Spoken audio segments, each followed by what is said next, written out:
And welcome back. One more episode of Florida West Coast Fishing Report with Captain George and Captain Sergio on this windy day again. Yeah, that's all we have. Actually, it starts off every morning misleading. It starts off calm, and then at 8 o'clock, the wind picks up, and then it picks up, and then it picks up, and then it doesn't stop. Yep. The other day it tricked me. I had where it was windy, then it lulled a little bit for an hour, and then it got real bad again. So I don't know anymore. Today, it was real windy till about 10:30, and then it lay down some. Not calm, but I mean, it lay down. Right. Where it was much better where I could go out in the open and started catching mackerel. But other than that, I mean, it's been crazy. And I'm looking at, you and I were just looking at the next week. I mean, I'm talking not just 10 to 15. I'm talking 15 to 30, 35. Yeah. It's crazy, Yep, it's definitely going to be fun for me. I'm booked up next week, and it's just going to be. I've got charters. I had one tomorrow I canceled. I got Thursday and Friday, which, I don't know what I'm going to do because if it's that bad, Yeah. I don't know what else to do. So Donald and Linda are saying hello. How you guys doing? Thank you for tuning in. And well, mackerel, as you know, have moved up into the bay, way up into the bay. There's plenty of mackerel going on right now. And tarpon have shown up. We jumped the tarpon the other day, and it was fun. I had a 14-year-old boy. He jumped his first tarpon ever, and he had his hands full, light tackle. Got it to the boat, but then it went under the boat, and unfortunately, he let the line touch the side of the boat. He kind of panicked a little bit. But, we got to see the fish, and he got to fight it. So 10-pound test, light tackle, about a 50-pounder. He got it to the boat. So that was a thrill of a lifetime for a 14-year-old. But the tarpon are here too. So yeah. Well, I didn't see any tarpon today, but we caught mackerel. We caught redfish. Yeah. The snook were little. I mean, I had so much bait, and I sprinkled bait everywhere I went, and I didn't even see a pop. That's so scary. Yeah, well, and they're definitely making you work for it. That's for sure. Because I've been working for my fish. That's for sure. And if you're a king fisherman, the kingfisher here, there's definitely some kings running the beach right now. So we got a little bit of everything going on. Everything's kind of right, the right temperature to where you could still catch some sheep's head, go get some kingfish, pop a tarpon, snook, redfish, trout. Everything is pretty much happening right now. You just might have to work for some of the species. And I tried. I took shrimp today. Yeah. Dead shrimp. But I tried some of the spots with dead shrimp. I got a few pinfish. That's about it. Yeah. What I've noticed, though, in the last week or two, that they've switched over from the shrimp. Not saying you can't still catch fish on shrimp. You can, but they're definitely going after the white bait more now. But I thought maybe some sheephead or maybe a few mango snapper, Well, I noticed. I'm sorry. Go ahead. I was going to say, I noticed a lot of the sheep's head, some of the docks where there was a lot, they've really finally thinned out. And the other thing I noticed too is it's just, I was hoping for a few mango snapper. And yeah. Nothing. I mean, well, maybe it might be early. I even went towards the power plant where it was 4 degrees warmer. And I said, maybe this will do it. Right.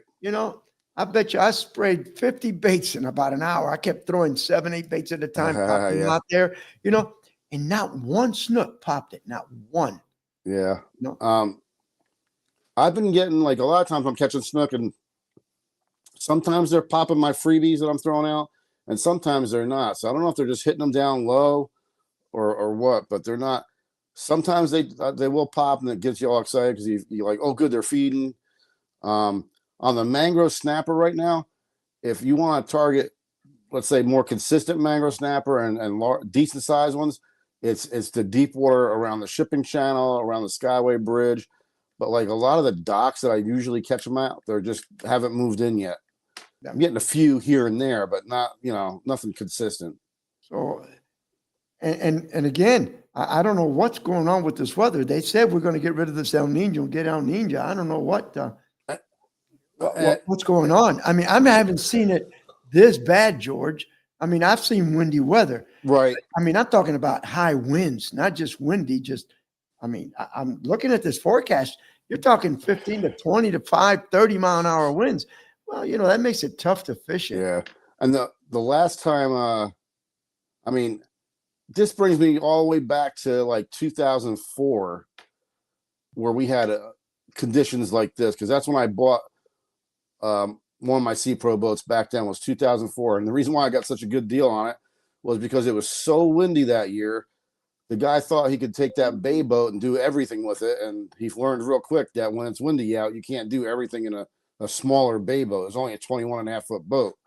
So he bought a second boat because of how bad the winds were. And then I got a great deal on the boat when I bought it. But I remember that year, just like this year, it's like, but you're talking 20 years ago. I just haven't seen it like this.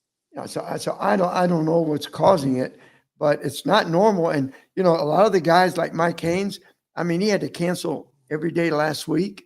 You've got some of these other guys, Tony Franklin, no fishing report because they're not going out. Right. And it makes it tough.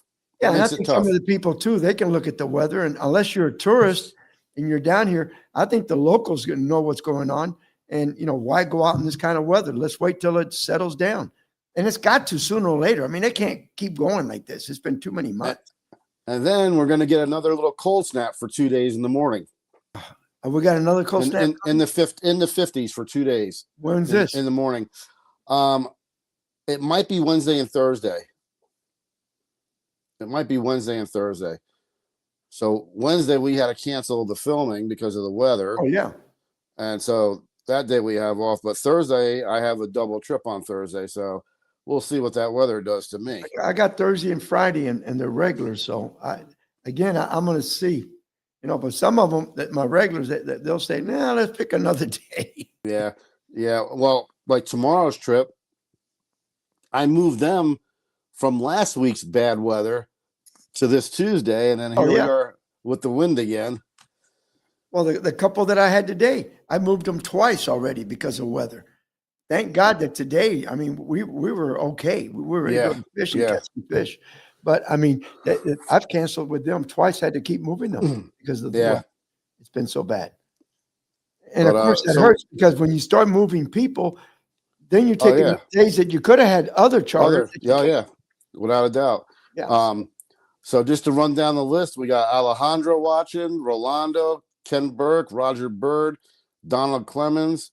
I appreciate everybody tuning in. We love everybody to tune in. If you got questions, throw some questions out there. If you got comments, let us know what's going on out there. Yeah, Linda Burke is on there. Yeah, all of you guys. And Rolando Alonso was out there today. And it's funny because he says there's no fish in Tampa Bay. So he was out there today on his day off. That's funny. I said, listen, I'm in this area because he's a nice guy. Right. And I sent him a picture of a redfish. Then I sent him a picture of a bigger redfish. Then I sent him a picture of a big mackerel. And he says, well, we didn't get skunked today. I got a lizard fish and my cousin got a catfish. It's something with him and the catfish, isn't it? I don't know what it is. He can't get away from those catfish. I'll tell you what, though. I was fishing a snook spot earlier. I should say in the later part of last week. And we did get a huge sail cat. What happened was, we were casting towards the tree line, and the guy's bait, it was a pretty good sized bait, swam out to the deep side behind and sure enough, he got hit. And I said, you got a catfish. You could tell by the way it was fighting. But then it really started fighting. I was like, wow, you got a big catfish. He pulled up a sail cat. It was gigantic. Well, as soon as the weather straightens out, I'm going to put my crab trap out, start catching me some crabs I want to go into the Gandy Bridge and take some people out for black drum fishing.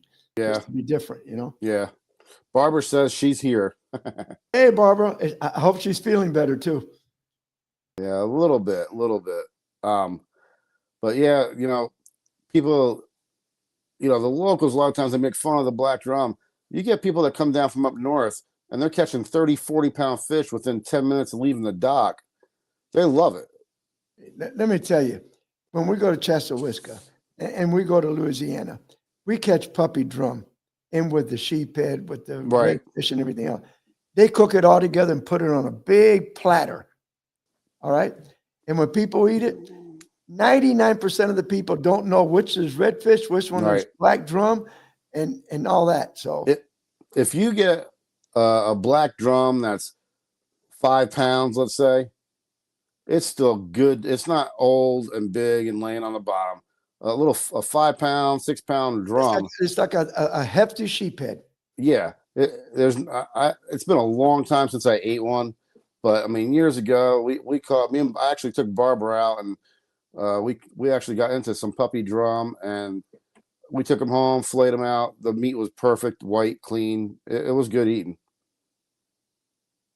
But yeah. I mean, so don't rub poor little black drum the wrong way. Yeah, They're not and bad eating. you don't. I'm Yeah, telling you don't want to take one of those big 30-pounders home to eat. That's not what you want to eat. But you get the small drum, they're good eating. And everybody says, well, those big drums, when you fillet them, they got the worms in the tail. Hey guys, if you catch some big trout and you fillet them, guess Oh, what yeah. the trout's got on the tail? Oh yeah, They got That- some worms. They got the little worms back there. the tail, sometimes even in the middle of the fillet on the trout. And there's nothing wrong. It's just protein, man. They pop good in the frying pan.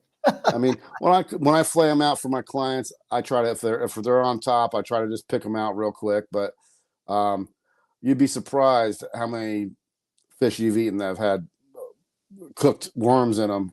But I want to hear from some of these guys that are watching, from Donald Clemens, from Roger Bird, Ken Burke. What's going on, guys? What are you catching? And Alejandro, what are you getting? He fishes down south. Yeah, What's going on?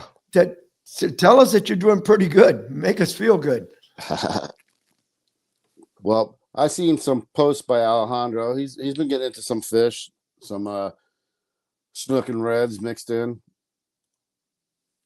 and yeah, we've been getting on my trips lately. We've been getting a lot of snook, a few reds here and there, but more snook than anything. I've kind of been targeting them lately, and then when the weather permits it, and we go fish some rock piles, catch and release grouper. I've been doing that. That's always fun, especially on the light tackle. Oh yeah. Anytime you can get even just a little 8-pound grouper on those light tackle and Yeah, deep it's a water, fight. yeah, it's a good fight. All Roger let's see, says- Roger Bird. Trout are fine. Shrimp and paddletail jigs Our trout are on Fire? fire. On fire. on fire. Shrimp and paddletails on jigs. Yeah. Yeah. All right. And let's see, Captain, decent redfish bite in Sarasota and the mangroves on the higher tides. Lots of jacks and mid-sized trout on the flats. Yeah. Mhm. The redfish, I'll definitely agree with that one. The redfish I've on the flats definitely gotten the better bite as the tide's getting towards a higher tide. That last hour of the incoming usually has been pretty good for that. But you can get some reds along the docks when you have the lower tides. I mean, that's why I caught them today. All the redfish I caught today were on the docks. Yeah, and that's kind of a good thing to do. When the tide's not really in, they'll still be by the docks. I said that the mackerel, when the wind laid down a little bit, I was out there. There's some big mackerel in the bay. We had some big mackerel, but Yeah. I mean, if in the morning you couldn't have fished this spot, it was too rough. Yeah, By 11:30, it laid down enough that you could fish that area, and we lost a few and got a few big ones. yeah, and then it depends on what direction that wind's blowing. For us too, if it comes straight up the bay, then it's really bad. See, Alejandro says a lot of smaller snook with nice trout mixed in at Chesaluska. Chokolowski. Isn't that's close to the Everglades, isn't it? I think so. Yeah, that's what I think. Right? Isn't that close to the Everglades? Donald Clemens says he's going out Friday. Don't If it's not, yeah, don't hold your breath. But hold your breath, son. that, or I don't know if you're going out in a boat or a kayak, but and I forget where you live, but if you got some residential canals you could tuck in, fish the docks with shrimp. Yeah, Everglades City, he said. Okay, yeah. Yeah, I what thought that's where somewhere in that neighborhood. Hey, But the and, wind you has know, been today, challenging. uh, Dustin had some beautiful baits today. I mean, they were perfect size baits for redfish and snook. I mean, just I'm perfect. surprised he was there today. No, he did it, and I'm glad it worked out because I got a couple of scoops. My buddy got a couple of scoops, Rolando, and then I saw 3 or 4 other boats come up and buy bait. So I'm glad because you can't afford to go there and sell just 4 or 5 scoops. I mean, Yeah, and he was there for Easter also, so he might have had leftovers from Easter oh that no, he. he went out actually and got it. Got Oh, it did he? Sunday afternoon. Yeah.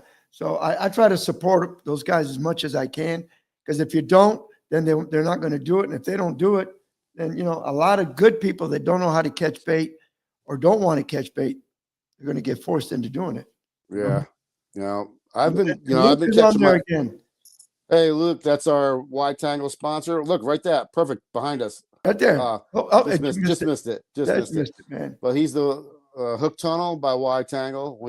We appreciate his support, and we're going to be showing you on the water how to use that thing. And one of the key things about the Hook Tunnel that's great right now is the St. Pete Pier has threadfin herring around it, Oh, that's perfect.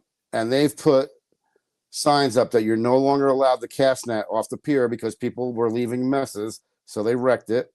But there's nothing stopping you from bringing a little cooler with an aerator or a 5-gallon bucket and an aerator, and you could go out there with a wide tangle and a sabiki, catch You're all the allowed to bait you do that. need. Yeah, you're allowed to do that. Yep. So that's where that little white tangle is so important. A lot of Yep. these places are having all kind of restrictions, especially throwing net. And I can see it. And so, because what'll happen sometimes, you're trying to fish and you got a guy next to you throwing a bait net, spooking all the fish. Right. So I can kind of see that, unless they said, okay, this part Right. This area. here is for you can throw your net, but from there on towards shore you can't. But what makes me mad though is, and they'll be the first ones to complain about it, it's the guys that leave a mess, grass, shells, whatever, and they don't take the time to just put it back in the water. And then that's what happens when they start saying, okay, no, we don't want the pier looking like bad and crapped up, so no more cast netting is going to be allowed. I haven't done pier fishing in a lot of years, but I can remember going somewhere and seeing pieces of cut bait sitting. Yep. They left it there just rotting in the sun. Come on. I mean, think about it, guys. Just Well, clean up to your mess.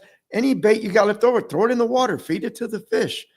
But yeah, clean the area when you leave it so we don't have this kind of problems later on where they come in and give somebody an excuse to say, don't let them throw a net. Don't let them do this. Don't let them put bait. Because there's people out there just looking to do that. They got nothing better to do than to do that. So don't give them the excuse. right. Because that's all they need is they're looking to do it already. They're looking to do it already. So yeah, if you give them the excuse, and like last week at Demon's Landing, there was a dead triggerfish laying on the middle of the dock. It's like, why? Why? Even if you did kill it, why is it not put back in the water? Yeah. Why are you going to leave it there to rot and stink? Yeah, exactly. And ooze all over the place and make other people upset. Yeah. And then when they put the signs up to say no fishing allowed inside the marina, that'll be the same person. That'll be the first person to complain about it. Okay. Friday, Ken Burke says Friday had to work hard to get snook, trout, and Jack Crevalle. The wind was bad around Anna Maria. Anna Maria, yeah. Yeah. Yeah, that wind's been fun lately. I mean, there's fish out there to be had. You just got to be persistent. You really do. The other thing, the water's not clear because of all the wind and the rain. Yeah. It was kind of like brownish color. Yeah, it was. It wasn't as clean as it was 2 weeks ago. It's kind of a catch-22. When it's super clear, it's almost too clear like we had to where they can see your leader and hook real easily. It's nice when it gets just a little bit dull or cloudy. Not like it is now. Right now it's more like chocolate water. Yeah, or a little ripple in the water, not flat calm. Yeah. No, today in that area that we were in before that we could see everything in 5-6 feet of water, we couldn't see nothing. All you saw was a little bit of a dark spot. That's shadows. it. Yeah. Shadows. That's it. That's it. It was that murky, you know. Yeah, where before you could actually see the fish's eyes. I mean, it was that clear. The water was ridiculous. Now we did see a lot of look like glass minnows sprinkling on the Yeah, water on the I'm, surface, I'm which seeing is that. good. Yeah. Yeah, I'm seeing that now too. I'm seeing that inside the marina and around the pier a little bit. So you got to watch where you throw your net now, because there is definitely some glass minnows that have moved in. Now, glass minnows are great to eat, you know. Well, no. Oh yeah. All you do is rinse them and you get 5 or 6 eggs and batter it up, you know, just stir and just throw them in there and then roll them in some flour or little the real fine breadcrumbs and you throw them in a deep fryer. Oh my God, they come out like little crispy fries, just delicious. I mean, in Nope. Cuba and in South America, Right. oh yeah, in Cuba, almost every corner there'd be a guy with a little wagon, and he have a little stove, like a little alcohol stove, Right. and they have this little thing, and you go up, and they have these cups full of glass minnows all ready to go, and it was like a diamond. They throw the cup in there, and poof, take it out, give it to you. Oh man, they're so good. You know, you'd be surprised. That's funny. A lot of stuff that different- we don't pay attention to. Oh yeah, it's In just South different. America, they eat it all, and some of it is pretty good. Oh yeah. I mean, well, then you go to other countries where they got deep fried cockroaches. I mean, the other countries just have different ways of eating. And like some places they eat tarpon. Oh, and Panama and Puerto Rico and all that, they eat tarpon all the time. Yeah. Cuba, they eat tarpon. They just chunk them up and boil them, and then Huh. they skim the meat on the top and make fish cakes out of them.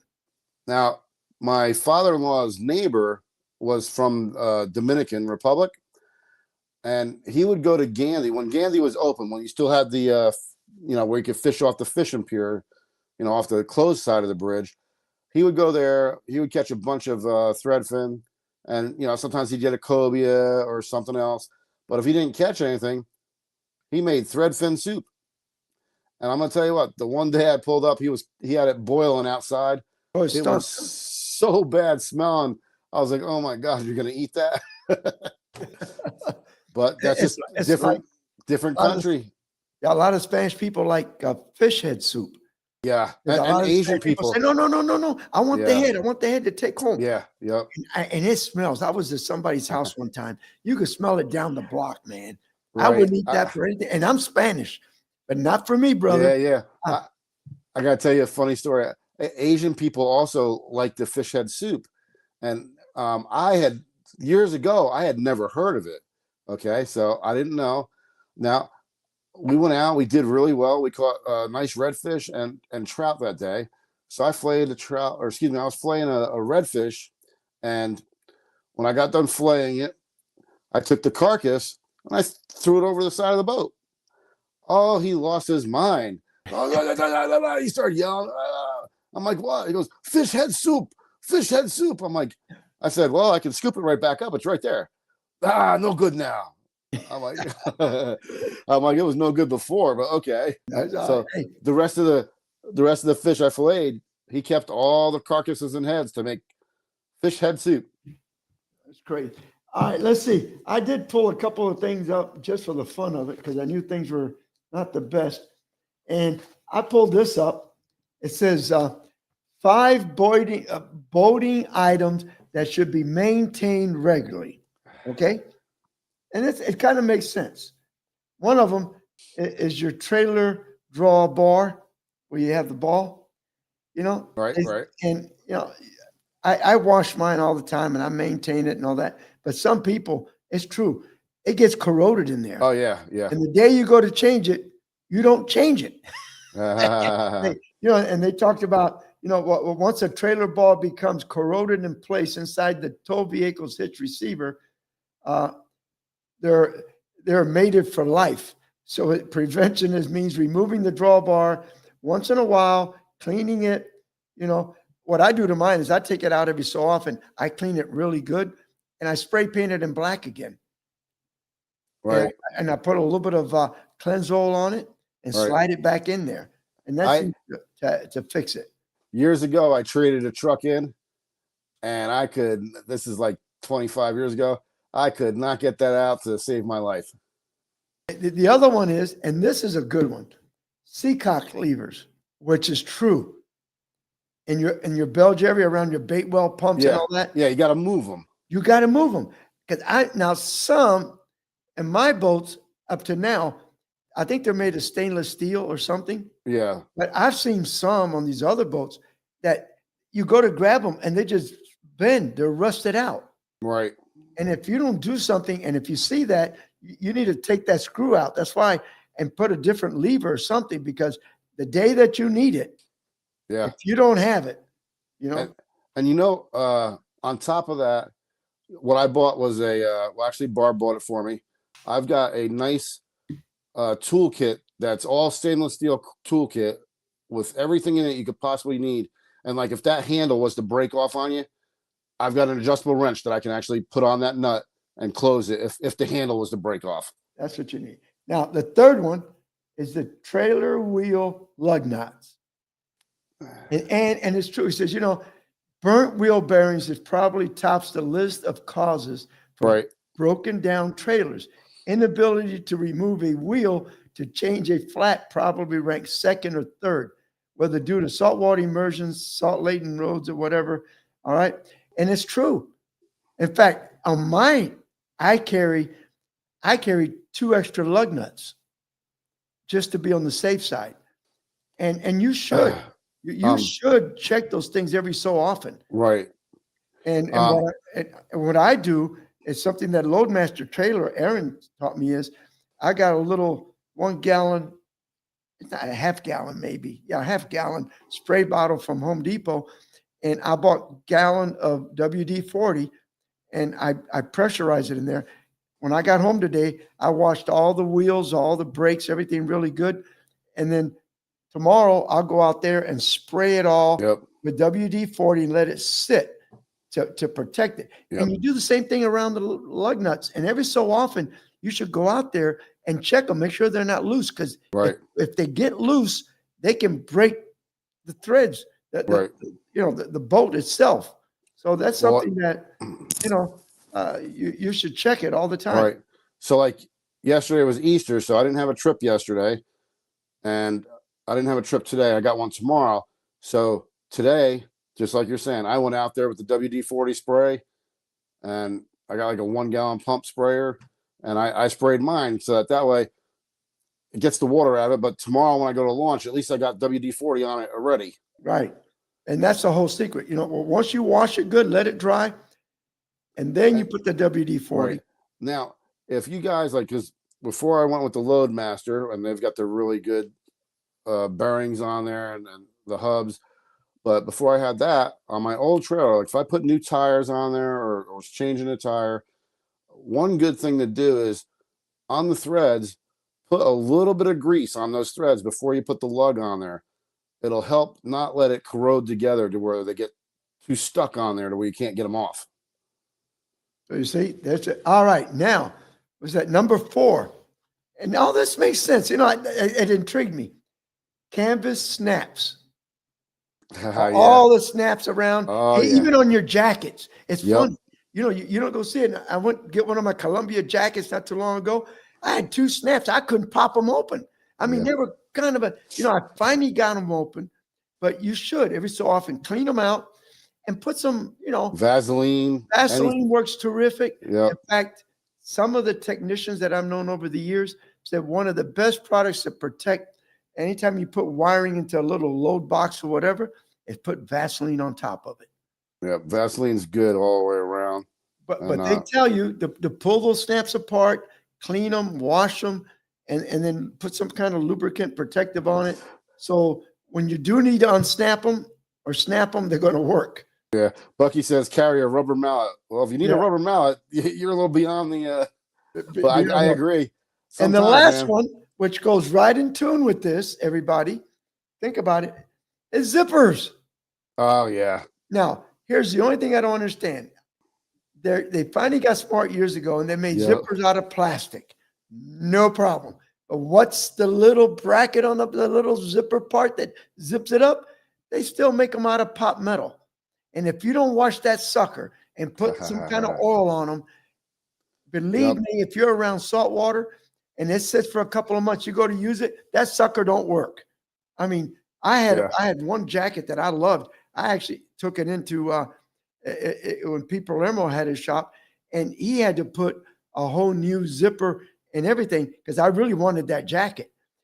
It just got so corroded on the bottom that it almost fell apart. Yep. And then another hint, the same on the zippers on anything, especially stuff that you don't use a lot. Like I've got a bag full of rain jackets, which I don't use too often, but I have them on the boat in case maybe it's a rainy day and people didn't bring a rain jacket. But the zippers on that, every once in a while, you need to just move them around. Yep. You know, if you leave them sit in one spot, that's the kiss of death. So you got to move them around a little bit, and then whatever position, put them in a different position the next time you leave that bag zip shut. And then again, either Vaseline. They do make zipper lubricant now. It's in a chapstick type of thing, but just letting them sit is definitely the kiss of death. I mean, when I had my Schaefer, they had built the life Yeah, it preservers does. underneath the T-top. Oh yeah, with And, the and it had a big, ha- the U half shape. full- yeah, U shape with two zippers. Yeah, And what they told me is because my habit was I bring both zippers to the middle. They said, no, every so often you need to move them to Yep. the right an inch or two Right. every week. And then when you get towards the end, move them all the way back to the other side. And Yep. always water them down, wash them down. And once in a while, put some kind of lubricant on it. And I found Cleansol works really good. Yeah, Corrosion X. Jim is saying Corrosion X. I love Corrosion X. Corrosion X works really good. I actually use that on my outboard motor. When I first get a brand new outboard motor, I'll spray the inside of it with the Corrosion X, and it does wonders. And if you look up Corrosion X, and I'm not sponsored by them by any means, but if you look up Corrosion X, the government was using it for the cables on the bridges so they wouldn't rust. Hmm. And the other thing about zippers too, like you're saying about moving them around, when you do find your spot, like especially a lot of things like Sergio's talking about, it has the two zippers. When you find whatever spot you're going to stop at, leave about a 2-inch gap between them.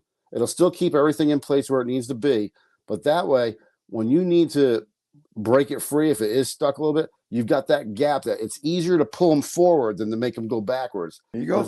If you got two stuck together, That's it. you got no way to go. So there's another good tip. Let's see. Yama Shield. Silicone is Yeah, what I that's use. another good one. Yeah, yeah. So all we're saying is, it's like when I got home today, first thing I did is I put the motor to flush for about 20, 25 Right. minutes. I washed the boat.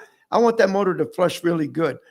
And about every third trip, I put that salt away in the little container. I bought it. Yeah. Put a couple of ounces in there, and you run that through your motor. And anything you can do, salt water is just a killer, man. Preventative. It's a killer. Yeah. Preventative is cheaper than fixing. Oh yeah, a lot cheaper. Believe me. It might be a hassle, but trust me, it's less of a hassle than having to fix stuff. That's for sure. I watch a lot of this stuff on YouTube, and it says, and the customer says, that he had a wobbly front tire. Yeah. They show you the underneath, and these are cars from up north, and the whole bracket system has been rusted through, and part of it is hanging. Well, one guy even had a piece of a broomstick that he cut about 12 inches long, put her on each side, and then duct taped it. Hey, that's perfect. Yeah. But then he says, and my tire vibrates when I go over 25 miles an hour. What do you want? Yeah, he should have got it balanced first. But that's why, even though I never get my truck close to the water around the docks, never, I run my truck through the local car wash here because they wash the bottom of the boat out. And just to be safe, Yeah. Well, most companies are putting some kind of a sealant on the bottom of these trucks now. A couple don't. Yeah. But you need to make sure you take care of the bottom of that truck. Especially with the wind that we're talking about that we're having, your truck sitting at the boat ramp is getting salt air on it, without a doubt. It's in the air. A week ago, coming from St. Pete, Friday maybe. Yeah. I was coming back when I was getting ready to get on the Howard Franklin Bridge heading east. The wind was so strong from the south that Yep. it was breaking on the shore and the waves were coming up and the spray was on my truck. Yep. And I was on the outside lane because I knew this, and you could see it hit your windshield and drying. And Yeah. that was salt water. Yep. And you were 50 feet away, whatever, 100 feet away from the shoreline. So like you said, people don't realize it. Windy days, there's salt in the air. And although your truck is parked, in the parking lot, no, man, It's still in the air. it's still even- in the air. Now that's like a worse condition that Sergio was talking about because you're actually seeing this wave hit and the spray going in the air.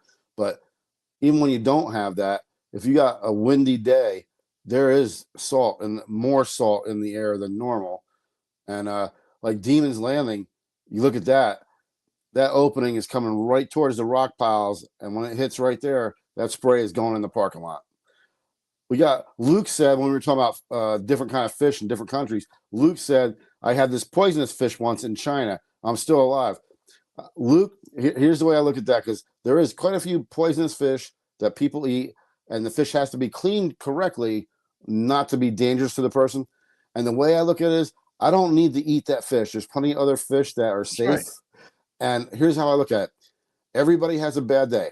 I throw a really good cast net, but I've had bad days where I threw pancakes. What if the guy cleaning the fish, the chef that He's night, not having a good day. has a bad day? I don't want to know about it. That's the truth, George. Yep, I'll stick with the funny. safe. His comment didn't show up on my Facebook. Yeah, that was funny. He said he had this poisonous fish once in China, and he said I'm still alive. I said, well, he was having a good day, but I don't want to catch the chef on a bad day, and I get the poison in my food. Oh, geez. No, There's too many. There's too many good good fish. things to eat to eat stuff that's kind of weird, Like puffer fish. People get into puffer fish, and I don't need that. I don't need that. There's plenty of Sergio, other stuff we can eat.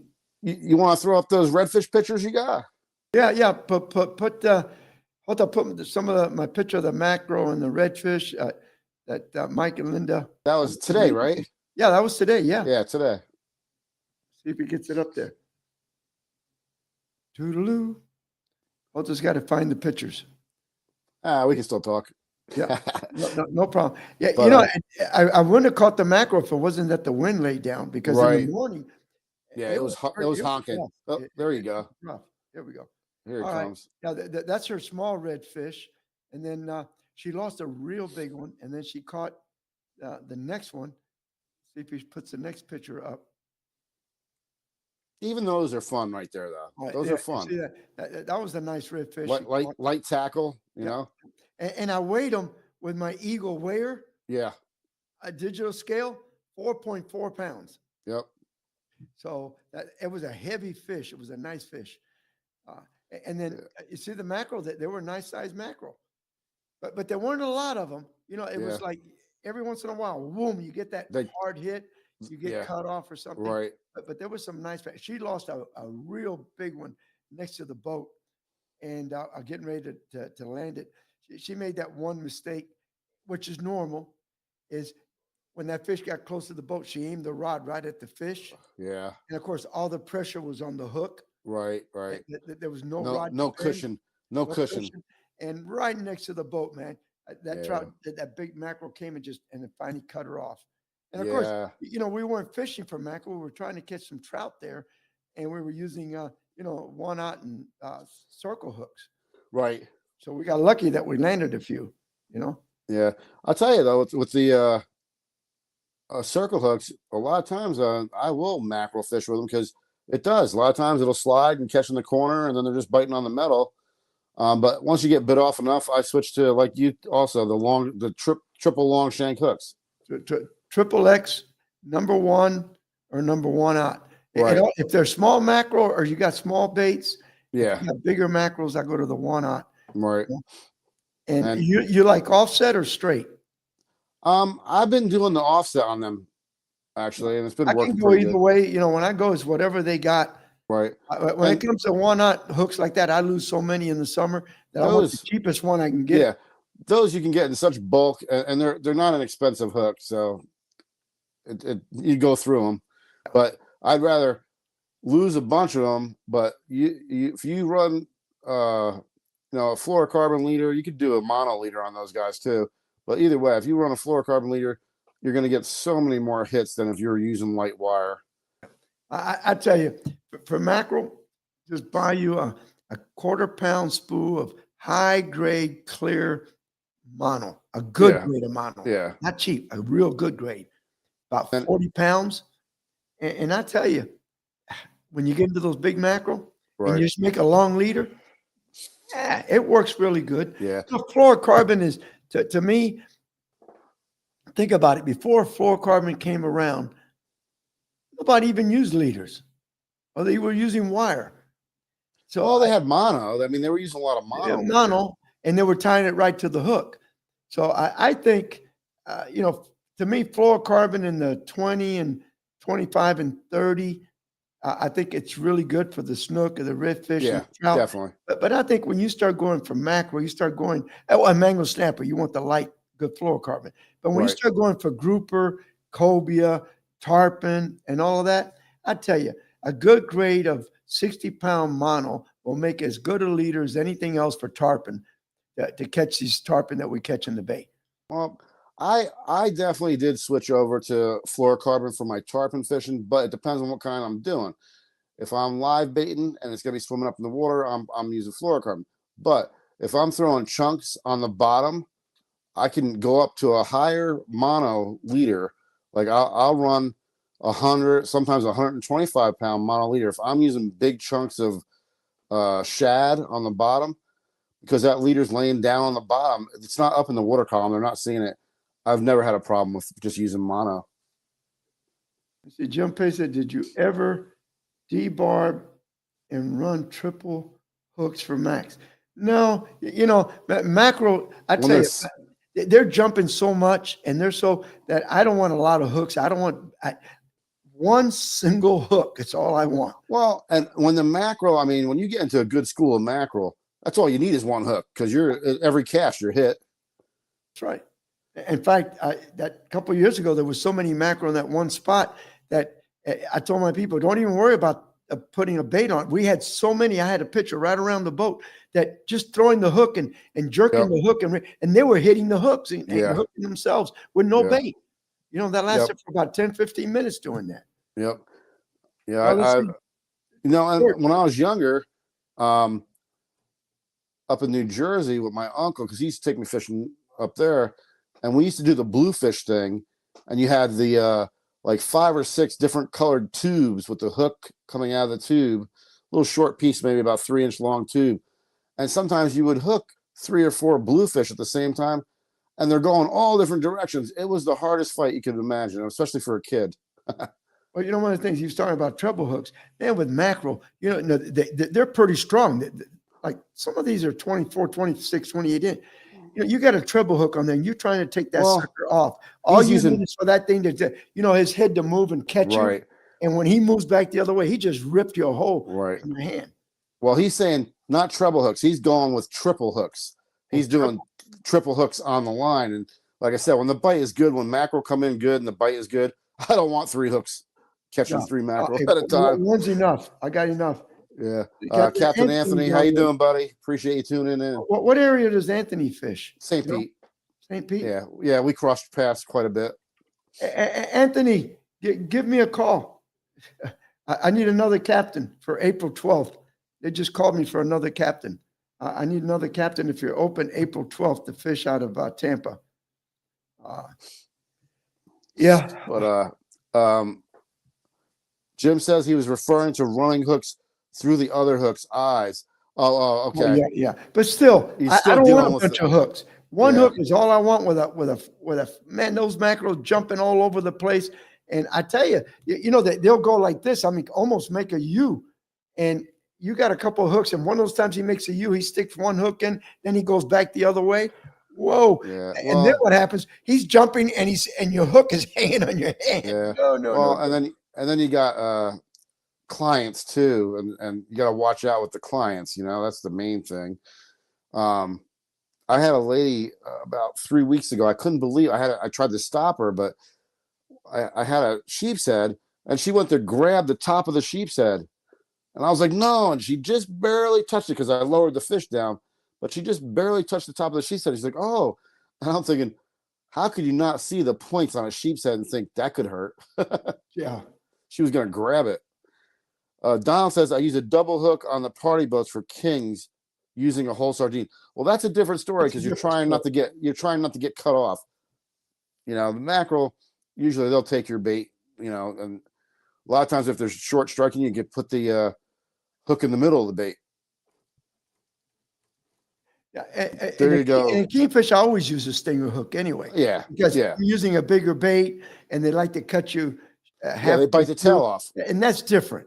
But mackerel, no, man. Especially when mackerel really get going.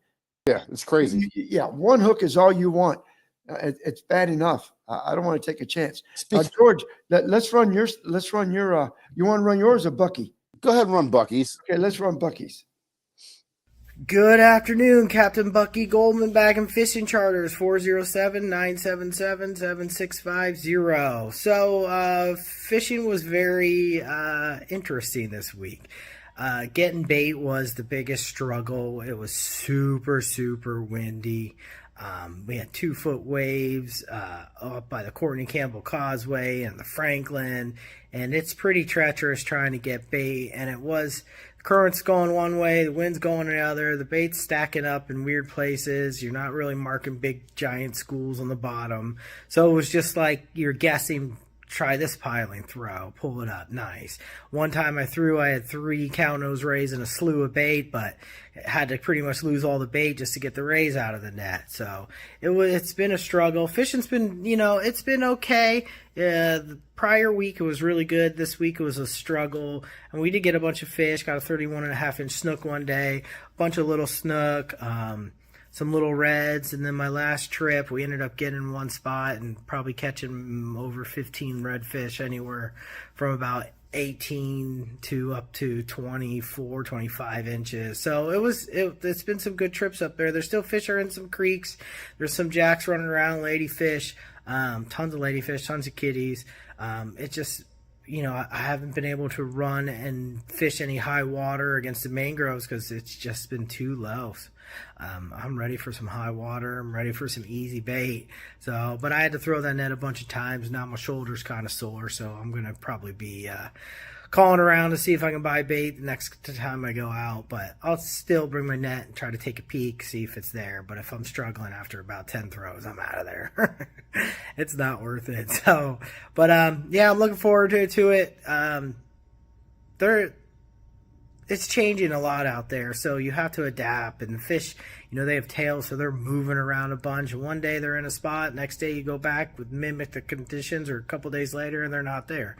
So you just got to bounce around and try every little nook and cranny. And like everyone I'm talking to is saying it's a grind up here. So, but I mean, I'm getting it done. It's been a lot of fun. Our game is mostly fishing and a lot of entertaining. So I'm pretty good at that. I think I'm a pretty funny guy. So you guys take care, and hopefully we have some nicer weather this week coming up and some better tide conditions. And I'm looking forward to getting out there. Anyways, talk to you soon. Captain Bucky Goldman, Baggin' Fishing Charters, Tampa, Florida, FishingGuide.com. Bucky, with that shoulder of his and all that, I tell you, go up there, man. Go one of these guys, $25, you get a big scoop, Yeah. And you don't take a chance of damaging your boat and hurting your back or your, especially him. He just had that surgery, right? Yeah. So, but why take a chance? I mean, I'm getting to the points like today. I mean, I could have spent an hour and a half trying to catch bait. Oh man, I just picked up my people at 8. We went straight to Dustin, pick up the bait, and 5 minutes later I was fishing. Right. So I'm looking at the weather for the week.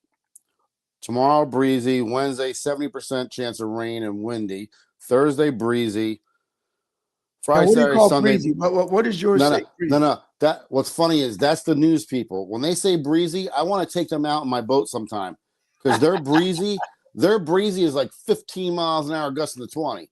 But here's the thing: Friday morning in St. Pete, 56. Saturday, 56 morning. Sunday, 56 in the morning. Oh, So man. 3 days again. So that's going to keep pushing that bait off the flats. Every time it starts to show up, it's pushing it back off. And what it can't- does, it's it's like April. the snook was getting really, really active, and now Oh, it's yeah. they're gonna slack off again for a while. Yeah. So tomorrow should be good because it is a high of 84 tomorrow. So I should have a decent day, but I'm going to have to tuck away from the wind tomorrow. Yeah. And you know, the tide today, I don't know how it's going to be tomorrow. It went from a 0.88 to a 1.6. So it only went up about 8 inches. And then we had like a level off, and then it was going to go up another 1.5 feet, but that was going to be like at 4:30 in the afternoon. So Right. basically what we had was a real slow incoming tide till about, I don't know, 2 o'clock in the afternoon. And then it would pick up a little bit, but it was not a good tide all morning. That's funny. Bucky says, because I'm broke. Well, you need to be checking. I don't want to give shit away, but you need to be checking some other protected areas that might have bait or switch bait that you're using, Yeah. you know? And hey, you know, if it comes down to it, frozen cut thread fins can do That's some great. damage. Can Yeah. really do some damage if it's, you know. Frozen catfish, thread fins, mullet, and ladyfish. You got 3 good baits there. So Anthony said he got a bunch of sheep's head today besides snook and reds, but so where he was at, he still had some sheepies going. That's what I'm saying. Right now, you can still get everything. We're right in the midst of, it ain't hot yet, but it's still pretty cool. You know what I mean? So everything's, You know, today the weather was 74 degrees, the water temperature, 74.2. We get this 56-degree weather three nights in a row. It'll get back down to probably low 70. Here again, you know, and what was it? A week and a half ago, we were talking 77 degrees, 78 Yeah. degrees. oh yeah. I mean, it's And going up and down. These fish don't know what's going on. Oh yeah. And we're in April. And we're going to see this again. It's And, crazy. So yeah, we'll see what happens. Anthony, I went back to that spot a little while ago, and we got one red, couple mangrove snappers out of it. So that day it just really wasn't on. But glad to hear that you did all right back there. That's pretty cool. All right, so let's get your report in.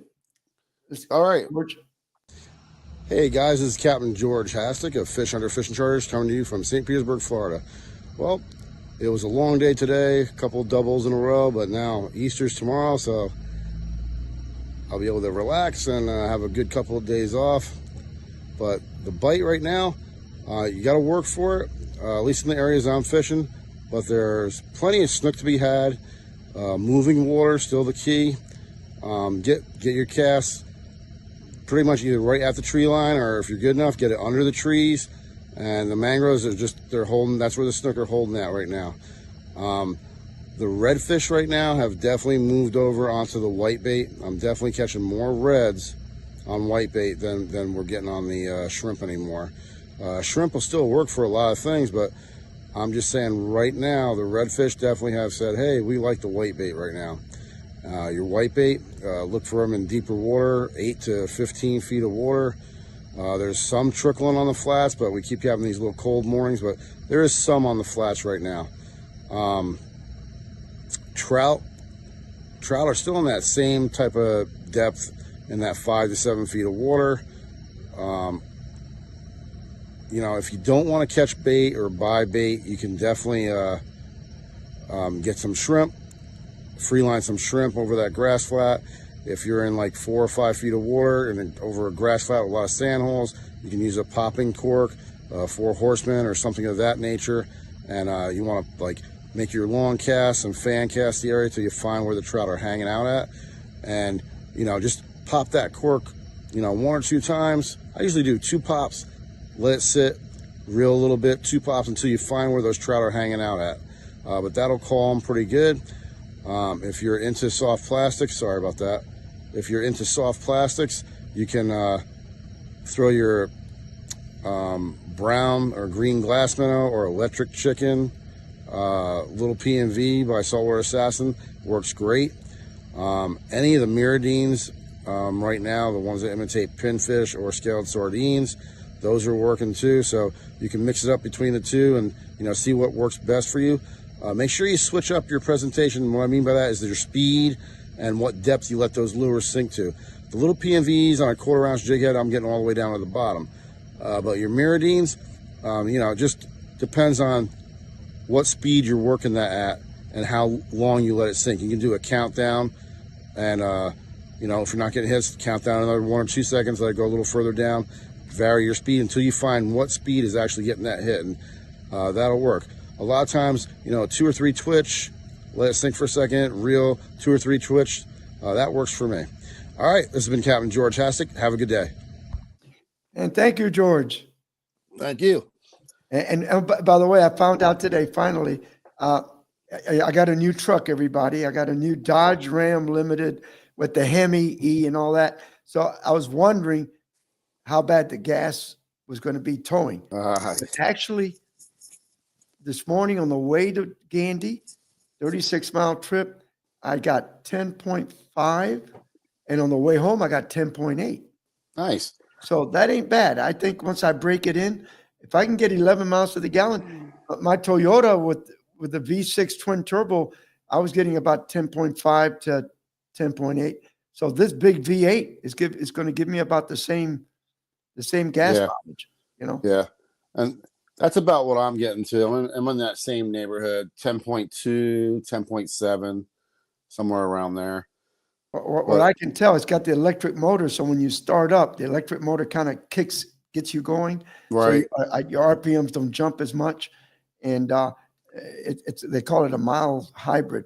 But it's what I did today, though. I got to tell everybody this because I like gadgets, but I tried it. I got an 85-foot long driveway that takes you to my carport where the boat sits, right next to the studio. So this Dodge has got the little buttons like the Ford thing. So once I turned it into my driveway, I put it in park. I hit the button, and then you put it in reverse, and it tells you take your hands off the wheel.